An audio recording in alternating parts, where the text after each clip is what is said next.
Hey, Jerry, welcome to the show. Hey, thanks for having me.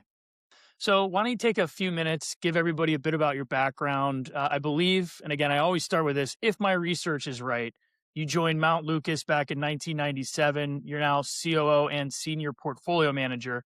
So, how did you get into managed futures and how did you end up at Mount Lucas?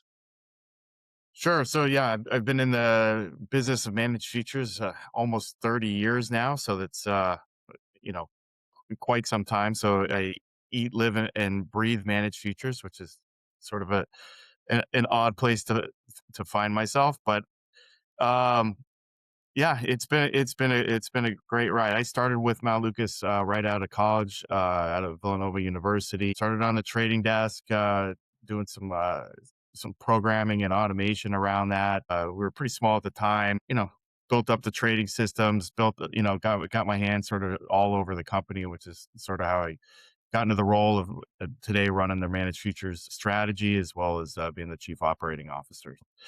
Uh, yeah, it's been a good run for sure. Mount Lucas has got a great history. We spun out of a firm called Commodities Corp back in 1986. Commodities Corp, for people that don't know, was sort of the birthplace of managed futures, global macro investing. A lot of big names came out of there, like Paul Tudor Jones and Louis Bacon.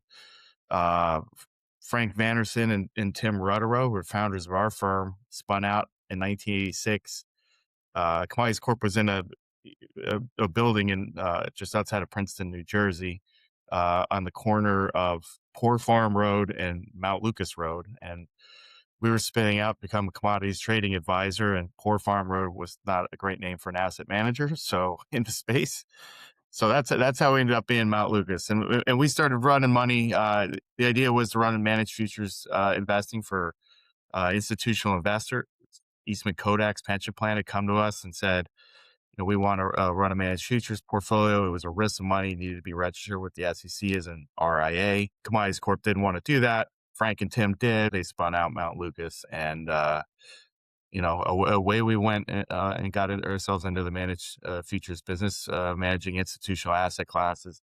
Been doing that ever since. We also do global macro as a firm. And then launched the managed futures product, sort of outside the SMA and the hedge fund world into the ETF world back in 2020, and been running that pretty successfully. I think there was some pretty significant market environments during that period. Yeah, I definitely want to dive deeper into KMLM, which is kind of the main focus of today. But I also want to talk a little bit more about Mount Lucas. But before I do, outside of work, what do you like to do when you're not trading commodities? Yeah. Well, I've got three kids, all college age and above, so that's been certainly a ride. All three of played sports in college. I had a rower, I had a my daughter is a basketball player at Fairfield, and my youngest is a baseball player at Virginia. So that's been quite a ride. And myself, I played tennis in college. Don't play a lot of tennis anymore, but um, do a lot of platform tennis. So for the few people in the Northeast that know what that is, it's sort of outdoor tennis you can play in the winter up on a platform with chicken wire cages around you. So that's where I spend most of my free time doing that. Yeah, I played for a year. I'm in the Northeast as well. I'm in Pittsburgh. So I played for about a year, maybe two. And when I saw one of my best friends pop an Achilles, I was like, I Yeah, think I'm yeah, done with platform tennis. yeah. It's sort of like pickle. It's an orthopedic dream. It's like uh, as many people as can play. Yeah, keeps them all in business. Yeah, it is fun, but I'm not taking the risk. I've got too much to do. I have two young kids and I'm chasing them around. It's with a popped Achilles doesn't seem fun. But anyways, back to business. You mentioned a little bit Mount Lucas. It was founded in 1986. In 1988, they actually created the MLM Index. So that really is a big part of the origin story, where this is kind of the first passive index measuring the returns of futures investing. So that index is largely, from what I have read, has remained unchanged for almost 40 years in an industry obsessed with new models and constant optimization. And so, what's the case for a strategy that stood the test of time without being tinkered with after all these years? Yeah. So I think that goes back to, you know, the origin of the MLM index in 1988. As I said, Eastman Kodak's plan had come to us, and we were running, a range of managed futures models back then. And sort of what happened was we started running money for Kodak in late '87. Clearly a bad environment for stocks. We did well. They were happy. Their chief investment officer had come down for a site visit the following quarter and asked, I think, two important questions that sort of set the DNA of the firm. The first being like, managed futures did well. You said this was going to be defensive and risk mitigating type of strategy. But why did it work? What's the win behind the sales in managed futures? Is there a durable investor risk premium there?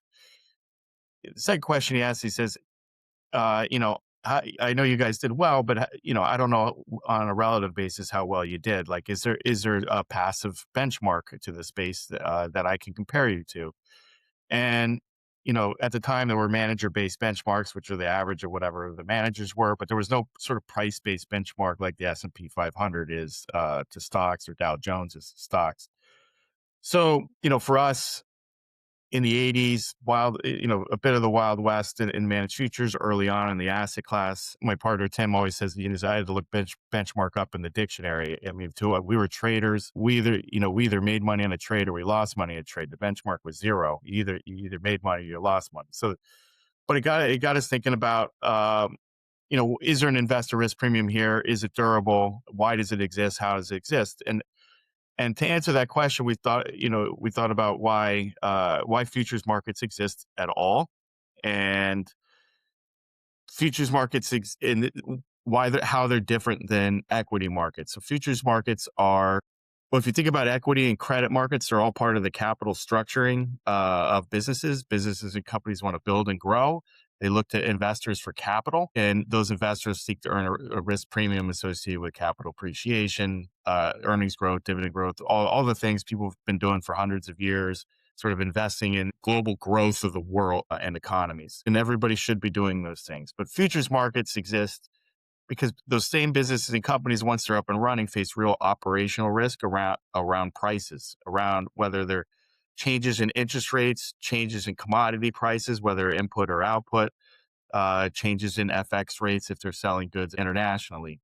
The changes in price, if you're a corn farmer and in price of corn dramatically drops between the time you plant it and the time you harvest it and sell it, face real risks to their margins, to their businesses, and have ongoing operating concerns.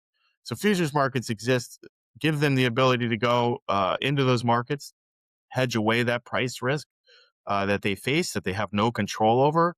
It gives their businesses price certainty and an ability to concentrate on running their businesses as efficiently as possible without worrying about exogenous risk. Where we step in on the investor side, the managed future side in the futures business, we're taking the other side of that risk transfer.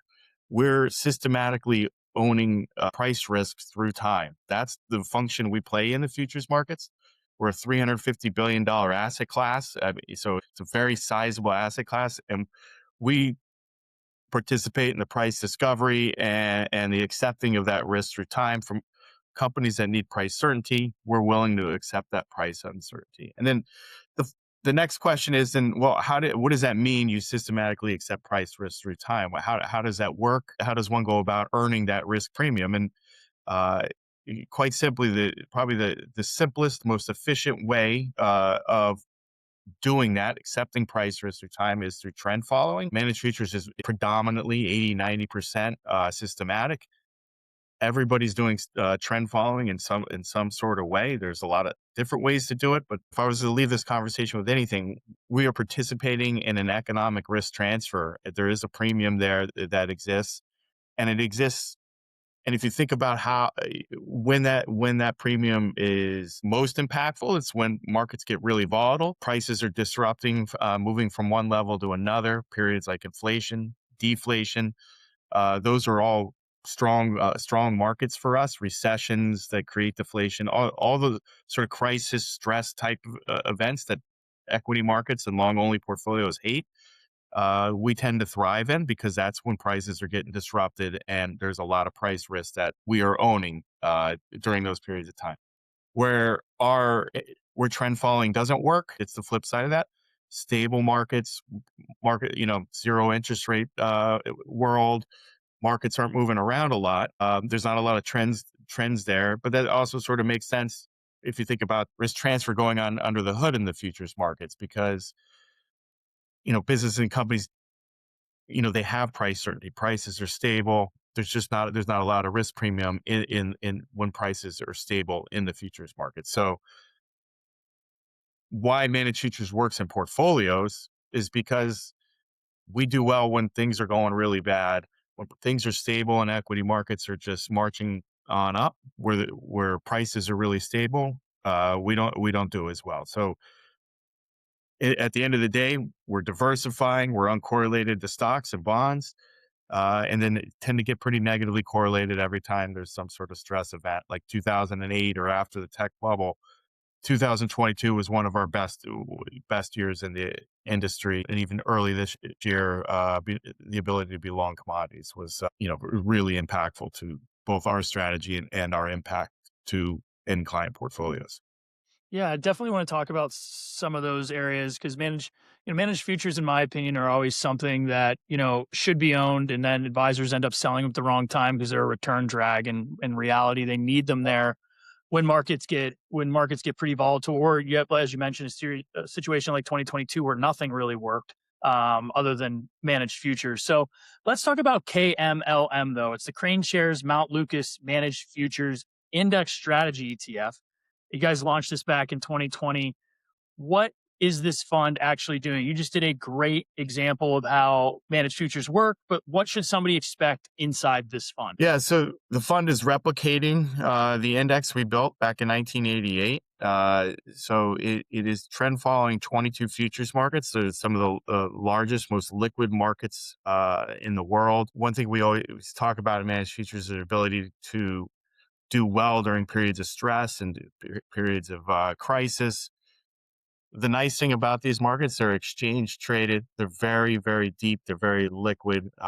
In the fixed income space, you're talking about trading in the U.S. 10-year, or the UK long gilt, or the Japanese government bond, or the Canadian government bond.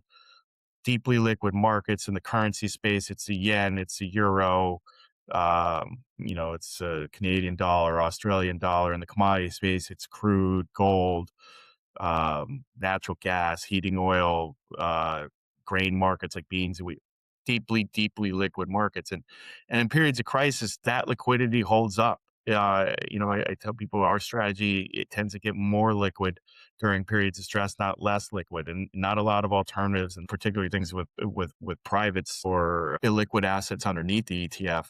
Not a lot of alternative strategies can say they're that liquid, and so we have the liquidity in KMLM as the liquidity in the ETF, but it also has the underlying liquidity of markets that tend to, as I said, get more liquid in those periods of stress, because a lot of them are used as safe haven type of assets, and it's where assets are flowing. Anytime you see periods of stress, you see it expressed in bond markets, you see it expressed in currency markets, and you see it expressed in commodity markets, and that liquidity is important, particularly for a diversifying strategy. Because what you need out of your diversifying strategy is liquidity and ability to harvest and monetize that diversification when you need it most. And in a period like 2022, where we're up a lot, or 2008 where we're up a lot, and equity markets, or in 2022 bond markets were also struggling.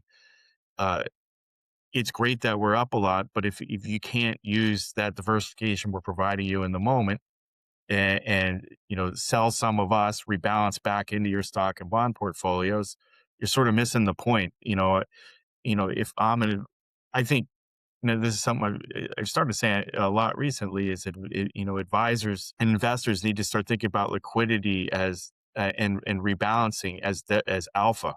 A lot of people look for managers to provide alpha in their particular strategy, but that liquidity in a diversifying strategy is alpha to the advisor. It's the ability to take the thing you're using for defense and turn it into offense at the moment you need it the most. So, it's a hard thing, when we get, with our institutional clients, when we've been most successful, we've seen sort of our largest redemptions, because it's them saying, "Hey, thank you very much. I need to make payments to my beneficiaries, or this is great. I see stocks on sale. I can get them for, stocks on discount. I'm going to take your gains. I'm going to rebalance that back into my equity portfolio." And then you get the real sort of, the miracle of compounding effect of a smoother ride compounding on a higher number. That's the real alpha advisors can add is liquidity plus diversification allows you to monetize it at the right times. So when I was looking through the portfolio, as you just mentioned, it's like 22 different futures contracts, commodities, currencies, global bond. But one thing that stood out to me is there is no equity exposure. I think a lot of your competitors include stock index futures. Why is equity index futures deliberately left out?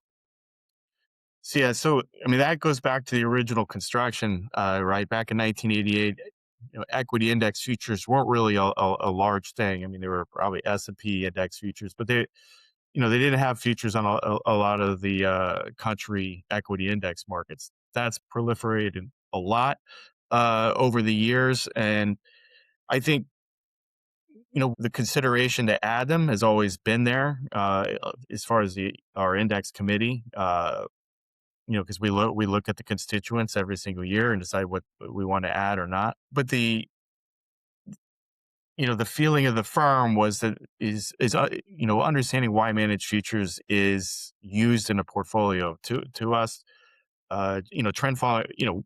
It's not that trend following equity doesn't work. It tends to work well, uh, particularly in periods of bull equity markets. So it helps managed futures do a little bit better during bull markets, but it does that at the cost of providing less protection when needed most. And having equities tends to muddy the diversification benefit. No, if I were to own managed futures and that was the only investment in my portfolio, I'd probably trend follow equities. But that's not the portfolios that people have. People already own equities. There are better ways to own equities than trend following. And what they're coming to us for is for diversification. And by me adding equities and adding to the end client portfolios equities, I'm muddying up that diversification benefit. So what we wanted to do was keep our strategy pure so that it could maximize the diversification benefit when it's needed most. And again, it's a decision to say, hey, maybe we're going to give up a little bit. We're going to have a little bit lower average return than maybe somebody that is including equities. But in the moments that you need us the most, in the moments that you hired us for, we think our construction is going to do a better job at diversifying at the most important times. So I know this is going to go back to original index construction, but this is one of the more unique, I would say, weighting structures I've seen in all the ETFs I've talked with. It's based on relative volatility. So you're weighting these futures based on their relative volatility. I'm assuming that relative volatility over time changes and therefore weightings change. So can you kind of walk us through that process and how often you're kind of looking at relative volatility in order to adjust the weightings of the portfolio? Yeah. So when we launched the index back in 1988, we were actually I believe back then it was 25 markets and we equally weighted them, um and that was sort of okay because it we of those 25, I think 16 were commodity. And the thing with commodity markets is they're a lot more volatile than bond or currency markets. And what ended up happening, it was from a risk standpoint, it was really a commodity dominated index. And again, at the time, I was okay because most of the managed future space was it was primarily a commodity investment. But as markets evolved over the 90s and 2000s, currency markets and bond markets became much more uh, important in the space. And in 2005, we went to this sector weighting where, as we allocated exposure, we gave 42.5% to bonds, 32.5% to currencies, and 25% to commodities. And the reason we did that was, it's relatively simple. Bonds got the most exposure because they're the least volatile. Currencies in the middle. Commodities got the least exposure because they're the most volatile. The idea being that through time, each sector, so bonds, currencies, commodities, would have an equal contribution to risk through market cycles.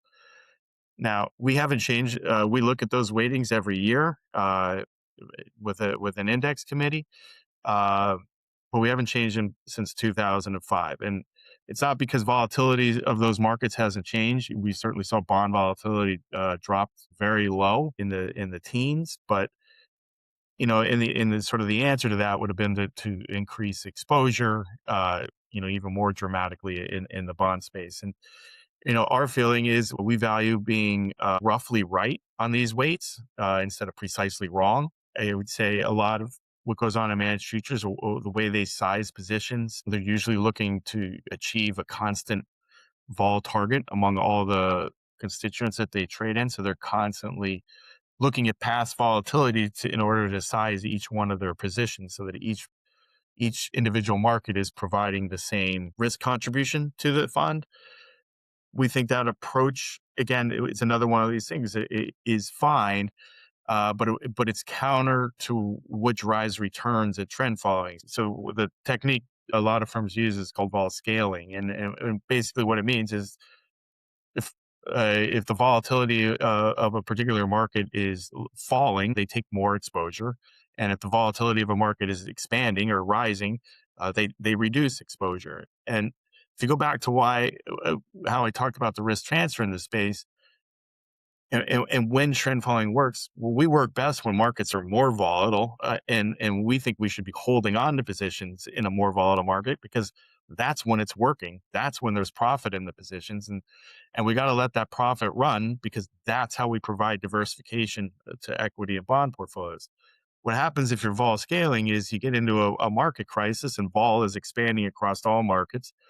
And then if you have a managed futures guy that's reducing exposure into that vol expansion, he's monetizing his gains, which is great, but he's reducing his diversification potential to the end client portfolio. So the manager's sort of getting all the benefit of that exposure reduction, but you're not getting the benefit in your end client portfolio because the way really you want to own that as an advisor, in your asset allocation. It's like you want us to get all the gains that we can so that you can monetize those and pour them back into your stocks, not me monetize them inside my portfolio. And ultimately, that's what happens with vol targeting. It's not wrong. It's not a bad practice. It does work and improves sharp ratios of strategies in our space, but it does do it at a cost, and the cost is and it is in the diversification potential. So So we kind of already talked about the power of the portfolio. Like in 2022, stocks and bonds fell together. People were questioning the 60/40.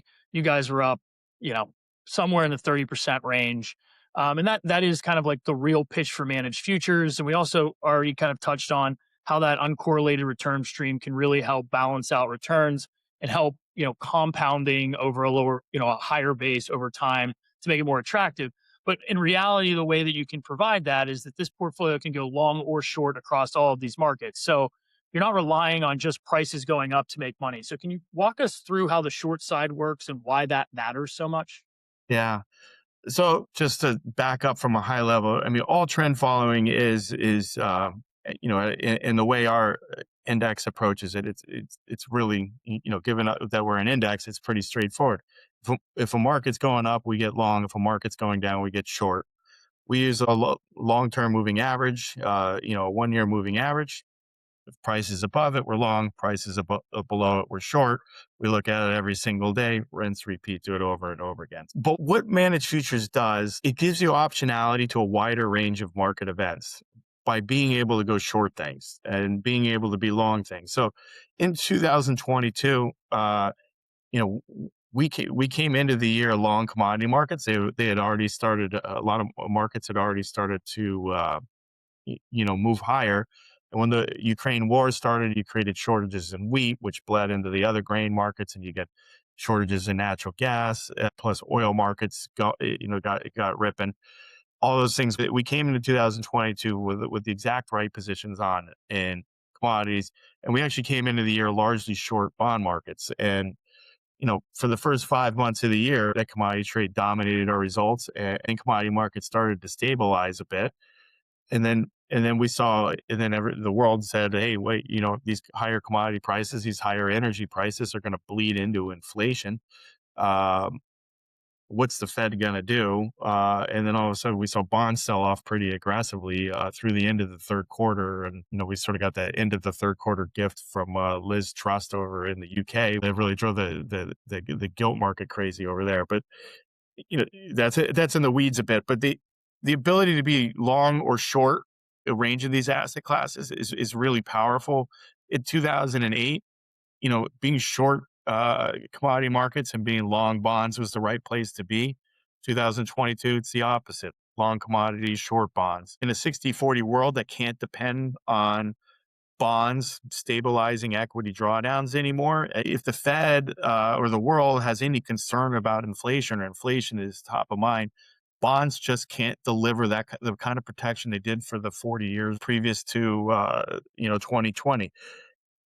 Again, we've been in this business a long time, going back into the 80s, and the founders back into the 70s.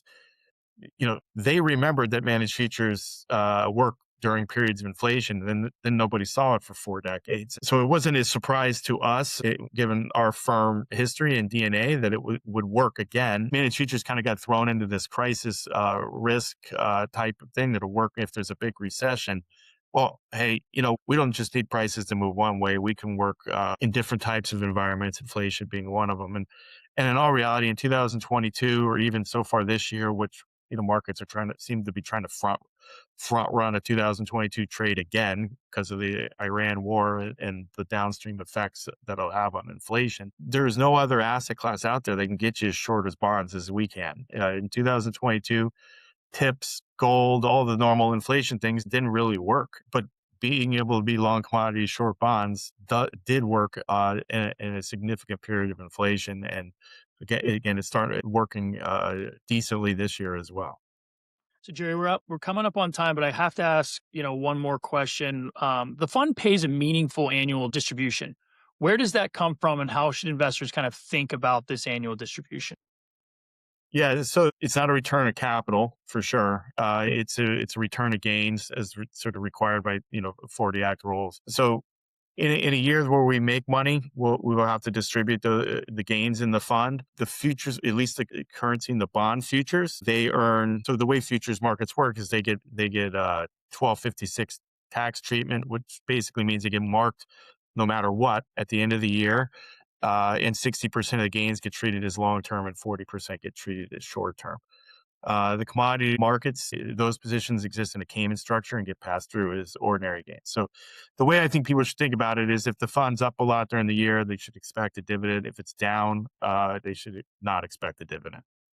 Perfect. Well, Jerry, I really appreciate you spending some time with me today. Before I let you go, where can people learn more about Mount Lucas and get all the information they need on KMLM? Sure. So Mal Lucas, you can follow us on our website, www.mallucas.com. You can also find us on LinkedIn and X, as well as the fund website, which is craneshares.com. Great. Well, again, Jerry, thanks for hanging out with me today. Yeah, thanks for having me, Brad.